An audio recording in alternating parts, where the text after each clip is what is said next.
ప్రకటన గ్రంథము 1వ అధ్యాయములోని 5వ వచనపు చివరి భాగాన్ని చదువుకుందాం. యేసుక్రీస్తు నుండి కృపా సమాధానములు మీకు కలుగునుగాక. ఆమేన్. ప్రార్థన చేసుకుందాం. కృపా కనికరము కలిగి దయాదాక్షిణ్య పూర్ణుడవై మా ఎడల అమితమైన ప్రేమను కనపరచుచు ఉన్న ప్రేమామయుడా, మీ పాదములకు ప్రణమిల్లుచున్నా. ఈ సమయమున నిలవబడి ఉన్న నన్ను మీ చెంతకు చేర్చుకొనండి. మీ సిలువ చెంతకు చేర్చుకొనండి. మీ హస్తములలోనికి చేర్చుకునండి. మీ స్వరములోనికి నన్ను తీసుకునండి. అది నేను అందుకోవాలి, అందించాలి. వార్తాహరుడుగా నేను ఈ వాక్య మాటలు నీ బిడ్డలకు అందించాలి. నన్ను మరుగు చేయండి, నా ఆలోచన మరుగు చేయండి. నీ స్వరమును నేను అందుకొనడానికి మీరే మీ శ్రేష్టమైనటువంటి మహోన్నతమైనటువంటి మాటలు మాకు అందించుమని, వాక్యమై మాలో ప్రజ్వరిల్లుమని వాక్యమైన యేసు నామములో వేడుకొనుచున్నాను పరమ తండ్రి. ఆమేన్. దేవనామమున మీ ఎల్లరకును శుభములు కలుగును గాక. కృప ఎంత గొప్పదో, కృపలో ఉన్నటువంటి శ్రేష్టమైనటువంటి విషయాలు గత వారము మనము నేర్చుకున్నాం.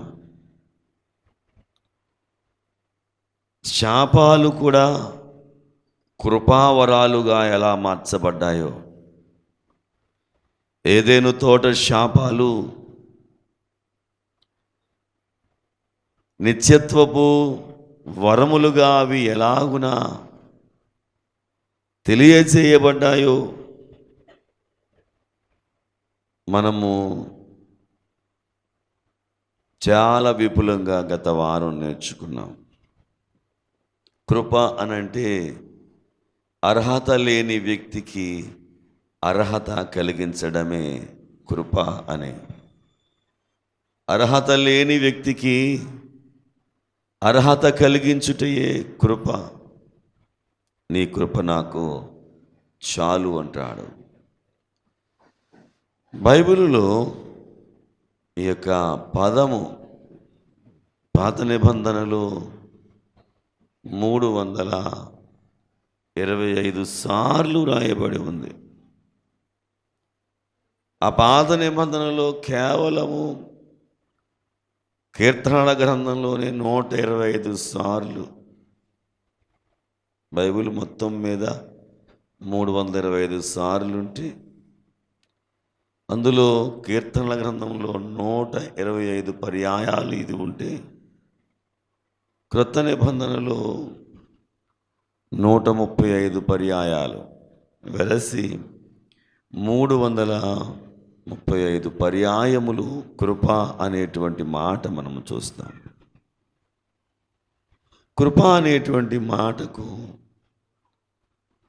మనము ఒక మాట అర్థమయ్యేటట్లుగా చూడాలి అనంటే, ఒక చిన్న కథ చదివాను నేను. పెద్ద కథ ఏమీ కాదు. ఒక వ్యక్తి ఏటి ఒడ్డున నిలవబడి ఉన్నాడు. ఆ ఏటిలో నుంచి వెళ్ళడానికి గుర్రాల కాళ్ళు ములిగేటంతగా ఉన్నటువంటి నీరు.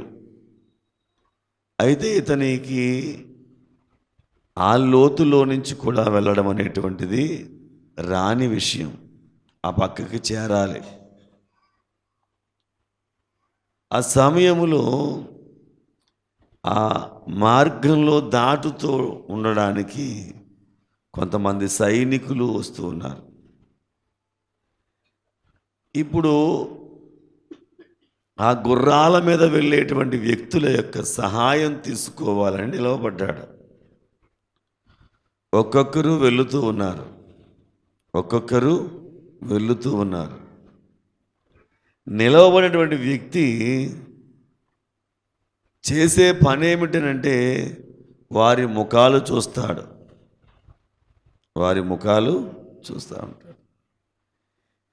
ఇందులో ఎవరు నన్ను ఆ ప్రక్కకు చేర్చగలవాడు అనే విషయాన్ని గమనిస్తాడు. మనం కూడా అంతే. మనకు ఒక సహాయం కావాలి అని నువ్వు అక్కడ నిలవబడినప్పుడు ఆ దారిలో వెళ్ళేటువంటి వారి యొక్క ముఖాలలో ఎవరు నీకు సహాయం చేయగలరో అని ఒక నిర్ణయానికి వస్తావు. ఇంకా చెప్పాలనంటే ఆ ముఖం చూచినప్పుడు మంచివాడుగా నీకు అనిపిస్తాడు. అవునా? అందరినీ అడిగే ఏదైనా విషయం ఒక వ్యక్తి ముఖం చూచినప్పుడు ఆ ముఖం చూచిన వెంటనే ఇతను మంచోళ్ళలా ఉన్నాడు అని అంటావు. ఏం పరిచయం ఉండదు. ఉంటుందా? ఏమి నీకు తెలియదు.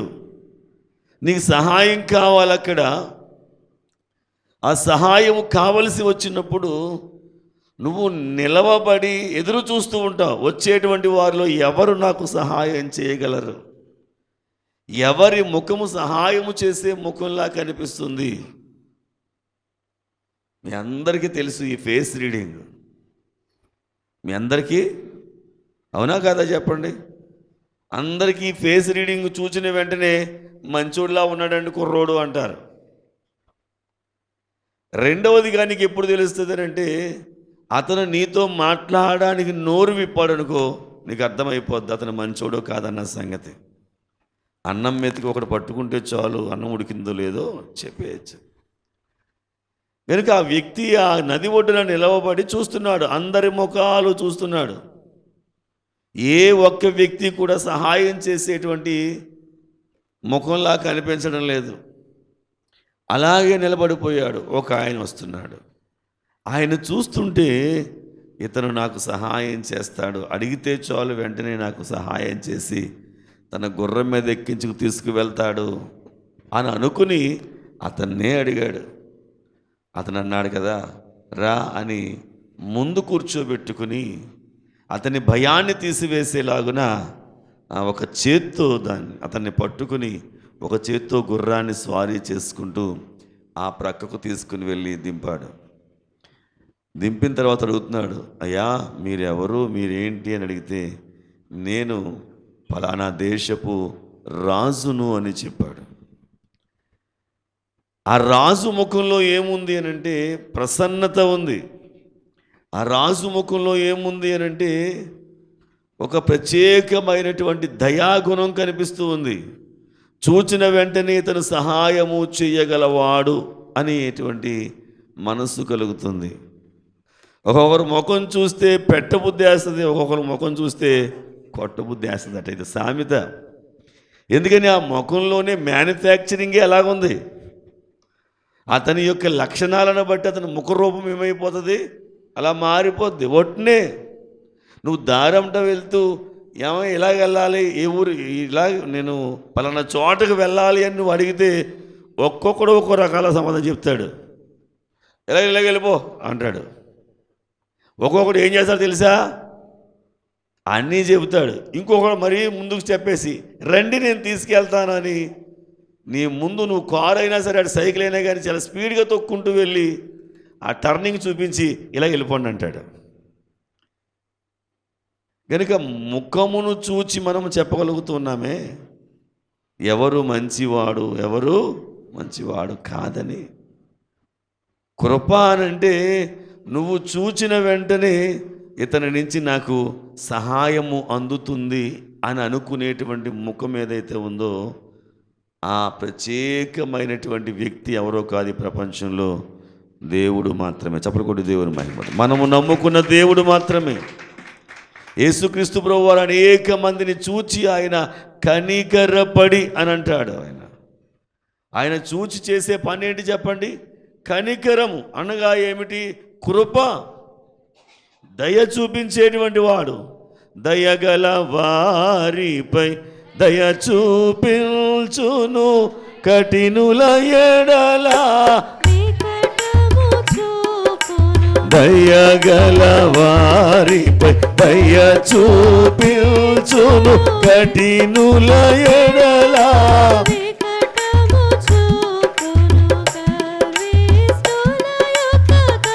చూల యొక్క గర్వమున నచిన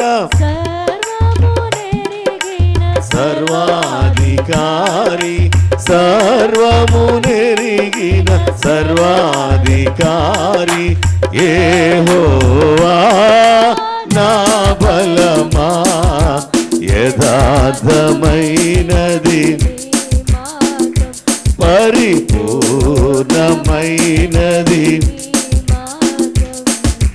యెహోవా. దేవుని స్తోత్రం. దయగల వారిపై ఆయన ఏం చేస్తాడు చెప్పండి? దయ చూపిస్తాడు. నీలో కూడా ఏముండాలంటే దయాలక్షణము అనేటువంటి దానిని అందుకొనగలిగేటువంటి దయ నీలో ఉండాలి. ఆయన అపారమైనటువంటి కృప నీ మీద ఆయన కురిపించేవాడుగా ఉన్నాడు. దేవునికి మహిమ కలుగును గాక. ఈ కృప అనేటువంటిది సహజంగా 2 రకాలైనటువంటి కృపలు. ఎన్ని రకాలు? 2 రకాలు. మొదటి కృప ఏమిటంటే సమాంతర కృప అంటారు దాన్ని. ఏంటి చెప్పండి? సమాంతర కృప. సమాంతర కృప అంటే అందరి మీద ఆయన ఎండ వాన కురిపిస్తూ ఉన్నాడు. అంటే వీడు నావాడు అని కాదు, పరాయి వాడని కాదు. ఈ భూమి మీద ఆయన చేయాల్సినటువంటివన్నీ కూడా అందరి పట్ల ఒకే రీతిగా ఆయన చేయడానికి సిద్ధంగా ఉన్నాడు. దీన్ని ఏమంటాడనంటే అందరికీ ఒకే రీతిగా తన యొక్క ఈ వనరులను ఆయన అందిస్తున్నాడు. ప్రపంచాన్ని అందరికీ ఒకేలాగా ఆయన అందించాడు. దేవుని స్తోత్రం, హల్లెలూయా. సహజంగా మనిషికి ఉండేటువంటి జ్ఞానము కూడా అలాగే దేవుడు అందరికీ ఇచ్చాడు. ఎంతో కొంత తక్కువ ఎక్కువ మొత్తం మీద జ్ఞానాన్ని ఇచ్చాడు. దేవుని స్తోత్రం, హల్లెలూయా. మత్తయి సువార్త 5వ అధ్యాయము 45 అనుకుంటా, 45. ఆయన చెడ్డవారి మీదను మంచివారి మీదను తన సూర్యుని ఉదయింపచేసి నీతిమంతుల మీదను అనీతిమంతుల మీదను వర్షము కురిపించుచున్నాడు. దేవుని స్తోత్రం. మంచివారి మీద చెడ్డవారి మీద అంటుంది, నీతిమంతుల మీద అనీతిమంతుల మీద కూడా ఏముంది? వర్షము ఆయన కురిపింపజేస్తున్నాడు. దీనిలో ఏమాత్రం కూడా డౌట్ ఏమీ లేదు. దేవుని స్తోత్రం. కనుక ఇది ఏ కృప అనంటే సమాంతర కృప. అందరి పట్ల ఆయన చూపించేటువంటి సమాంతర కృప ఇది మొదటి కృపా రకం. ఎంతోమందికి ప్రమాదాలు తప్పుతున్నాయి కదా. ఎంతోమందికి, క్రైస్తవులకు మాత్రమేనా అందరికీ తప్పుతున్నాయా ప్రమాదాలు అంటే? అందరికీ తప్పుతున్నాయి. పడిపోబోతున్నప్పుడు నిలవబెడుతున్నాడు. ఇవన్నీ ఏమిటయ్యానంటే సమాంతరంగా అందరి పట్ల ఆయన చూపించేటువంటి కృప. రెండవ కృప ఏమిటనంటే క్షమాపణ కృప. ఏ కృప ఇది? క్షమించుటలో చూపించేటువంటి కృప. ఏమి క్షమించడంలో ఆయన కృప చూపించాడు అనంటే, నువ్వు క్షమించమని అడిగితే ఆయన క్షమించడానికి సిద్ధంగా ఉన్నాడు. ఏమి క్షమించమని? నా పాపములు క్షమించు నాయన అని నువ్వంటే చాలు. ఆయన నీ పాపములు ఆయన క్షమిస్తాడు. అమ్మా, నీ పాపములు, విస్తారమైన పాపములు క్షమించబడ్డాయి అన్నాడు. ఇక నువ్వు పాపము చేయకు అన్నాడు. ఇది ఎవరైతే అడుగుతారో వారికి ఆయన కృప బహుగా విస్తరించబడుతుంది. ఈ విషయాన్ని అనగా ఈ పాపాన్ని లోకంలో తీసేటువంటి వాడు ఎవ్వరూ లేరు. అందరికీ ఆయన కృప సమాంతరంగా ఉంది. కానీ ఎవరైతే ఆయనే నా నిమిత్తం ఈ లోకానికి వచ్చి నా పాపమును ఆయన భరించి శిలువమ్రాను మీద మరణించి సమాధి చేయబడి తిరిగి లేపబడ్డాడో అని ఎవరైతే అనుకుంటారో అటువంటి వారి మీద ప్రభువా నా పాపములు క్షమించు అనేటువంటి చిన్న మాట చెబితే చాలు ఆయన తన కృపను తరించడానికి సిద్ధంగా ఉంటాడు. చప్పలు కొట్టి దేవుని మహిమపడతాం. హల్లెలూయా, హల్లెలూయా. శిలువమ్రాను మీద దొంగ ఉన్నాడు. అతను ఒకే ఒక మాట అన్నాడు. ఏమిటనంటే ప్రభువా నీ రాజ్యంలో నన్ను జ్ఞాపకం చేసుకో అన్నాడు. ఆయన రాజ్యంలో ఇతన్ని జ్ఞాపకం చేసుకోవాలి అనంటే అతనిలో నుంచి ఏమి తీసివేయబడాలి? పాపములు తీసివేయబడాలి. ఆయన కృప విస్తరించబడింది. ఏమన్నానండి? నేడే నువ్వు నాతో కూడా ఆయనతో ఉండాలి అనంటే పాపము లేకుండా ఉండగలిగేటువంటి వాడు, పాపము తీసివేయబడిన వాడు మాత్రమే ఆయనతో పాటుగా ఉండగలిగేటువంటి అవకాశం ఉంది. కనుక దొంగే ఎన్నో దొంగతనాలు చేశాడు. ఎంతోమంది జీవితాలలో వేదనను నింపేసి ఉండవచ్చు. అటువంటి వారిని కూడా దేవుడు ఏం చేశాడనంటే క్షమించేశాడు వెంటనే. ఇదే కృప అనంటే క్షమాపణ కృప. ఆయన మొదటి మాట కూడా ఏంటంటే తండ్రి వీరేమి చేయుచున్నారో ఆయన క్షమించేశాడు. ఏమని? యేసుక్రీస్తు ప్రభు వారిని కొట్టినటువంటి దెబ్బల విషయంలో కానీ, ఆయన ముఖం మీద వేసిన ఉమ్ము విషయంలో కానీ, కొరడా దెబ్బలు కానీ, ముండ్ల కిరీటం కానీ, ఈ పాపాలు ఏమైతే వారు చేశారో అవన్నీ ఆయన ఏం చేశాడు తెలుసా? క్షమించేశాడు. ఇప్పుడు వాళ్ళు అడగాలి ఏమని? ప్రభువా మా పాపాలు ఇంకా ఏ పాపాలు ఉన్నాయి, ఇంకా ఏ పాపాలు ఉన్నాయి అనంటే జన్మ పాపము ఉన్నది, దాన్ని ఒప్పుకోవాలి ఖచ్చితంగా. క్రీస్తు ప్రభు వారి మీద వేలు వేసిన నిబంధనలు మాత్రమే కాదు, వారి జీవితంలో ఏ తప్పులైతే చేశారో వాటిని కూడా వారు ఏం చేయాలి? ఒప్పుకోవాలి. అప్పుడు ఆయన క్షమాపణ కృప వారి మీదకి విస్తరించబడుతూ ఉంది. ఆయన క్షమించినప్పుడు ఆ క్షమాపణలో అందరూ ఉన్నారు అక్కడ. కానీ ప్రతి వాడు ఏం చేయాలి? ప్రతి వాని మోకాళ్ళు వంగాలి, ప్రతి నాలుక ఒప్పుకోవాలి. మనం ప్రకటనలు చదువుకుంటాం, మన పాపముల నుండి విమోచించినటువంటి వాడు.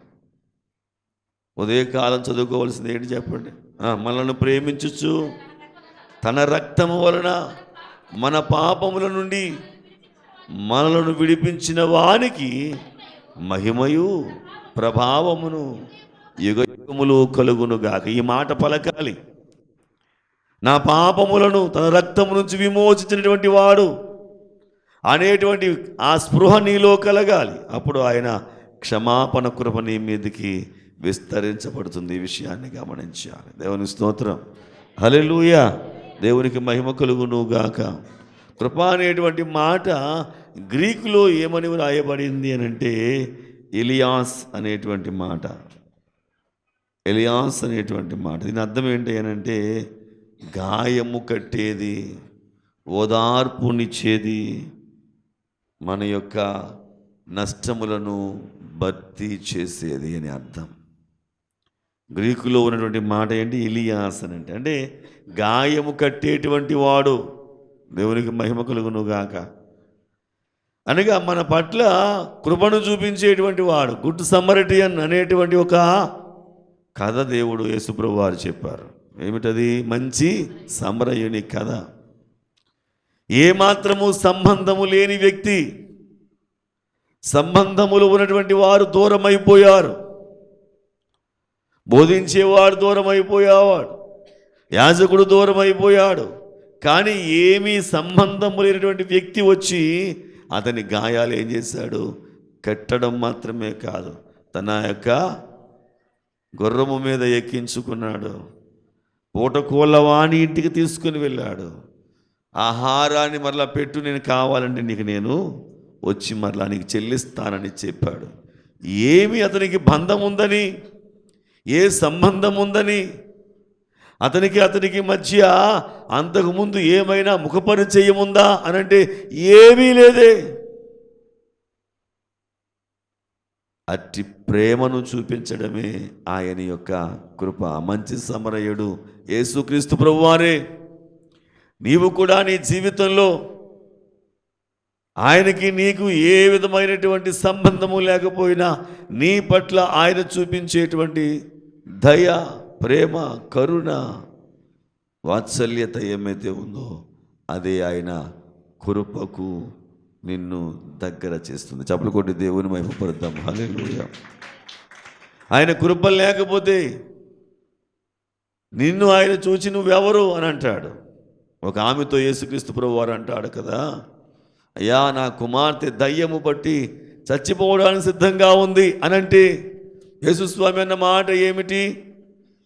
అమ్మా, నేను ఇశ్రాయేలులో నశించిన దానిని వెదకి రక్షించడానికి వచ్చాను, కానీ మరి దేనికోసము నేను రాలేదమ్మా అని అంటే ఆమె ఏమంటుంది అక్కడ? అయ్యా, యజమానుని బల్ల మీద నుంచి క్రింద పడేటువంటి రొట్టె ముక్కలు తిని కుక్కలు బతుకుతున్నాయి కదా. నువ్వన్న మాట నిజమే, నువ్వు వారి కోసమే వచ్చావు, కానీ వారి కోసం తెచ్చిన ఈ రొట్టె అనేటువంటి రక్షణ ఏదైతే ఉందో అది ఒక ముక్క విరిగి కింద పడితే కుక్క తిందనుకో, దాని జీవితంలో కూడా ఏం రావాలి? రక్షణ కలగాలి కదా. ఆ రక్షణే మాకు అనుగ్రహించు అంటే ఆయన అన్న మాట ఏమిటంటే, అమ్మా అందుకు యేసు, అమ్మా నీ విశ్వాసము గొప్పది, దేవునికి మహిమ కలుగును గాక. ఆయన ఈమెను పరీక్షించడానికి అడిగినటువంటి మాట, నేను కేవలం వీరి కోసమే వచ్చాను అని అంటే ఆమె అన్న మాట ఆయనని ఏం చేసిందనంటే ప్రభావితము చేసింది. తన కృప విస్తరింప చేయబడింది. ఆయన యొక్క సరిహద్దులు దాటి బయటకు వచ్చాడు. ఎవరి కోసమైతే వచ్చాడో వారి కోసమే కాదు, నేను సర్వమానవారి నిమిత్తము నేను ఈ లోకానికి వచ్చాను అనేటువంటి ఆయన కృప విస్తరించబడింది. చప్పలు కొట్టి దేవుని మహిమపడదాం. ఇశ్రాయేలు వరకు ఉన్నటువంటి ఈ హద్దు, ఈ కుమార్తె చెప్పినటువంటి ఒకే ఒక మాటను బట్టి ఈ కృప విస్తరించింది. ఈమె ఎవరు? కనానీయురాలు, అనగా నోవహు యొక్క కుమారులలో శపించబడినటువంటి వాడు. ఆ శపించబడినటువంటి యొక్క సంతానములో నుంచి వచ్చినటువంటి కుమార్తె ఈ కనానీయురాలు. కనుక ఈమెలో ఏముంది? శాపం ఉంది. కనుక ఈ శాపముతో ఉన్నటువంటి మీ దగ్గరికి రాలేదు నేను. ఎరుకో పట్టణము శాపగ్రస్తమైంది. ఆ పట్టణానికి ఆయన వెళ్ళాడు.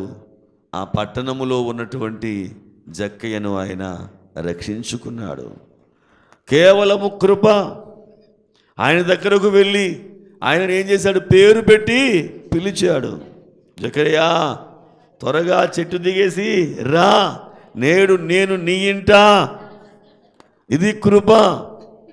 ఆయన కృప నిన్ను ఎంతగా హెచ్చించడానికి ఇష్టపడుతుంది అని అంటే, అందరూ ఆయన కోసం ఎగబడుతూ ఉంటే ఈయన జక్కయ్య కోసం ఎగబడి మరీ వెళ్ళాడు అక్కడికి, చెట్టు దగ్గరికి. ఆయన కృప విస్తరించడానికి ఆయన సిద్ధంగా ఉన్నాడు. ఈ ఒక్కడు రక్షించబడితే ఊరంతా రక్షించబడతారు.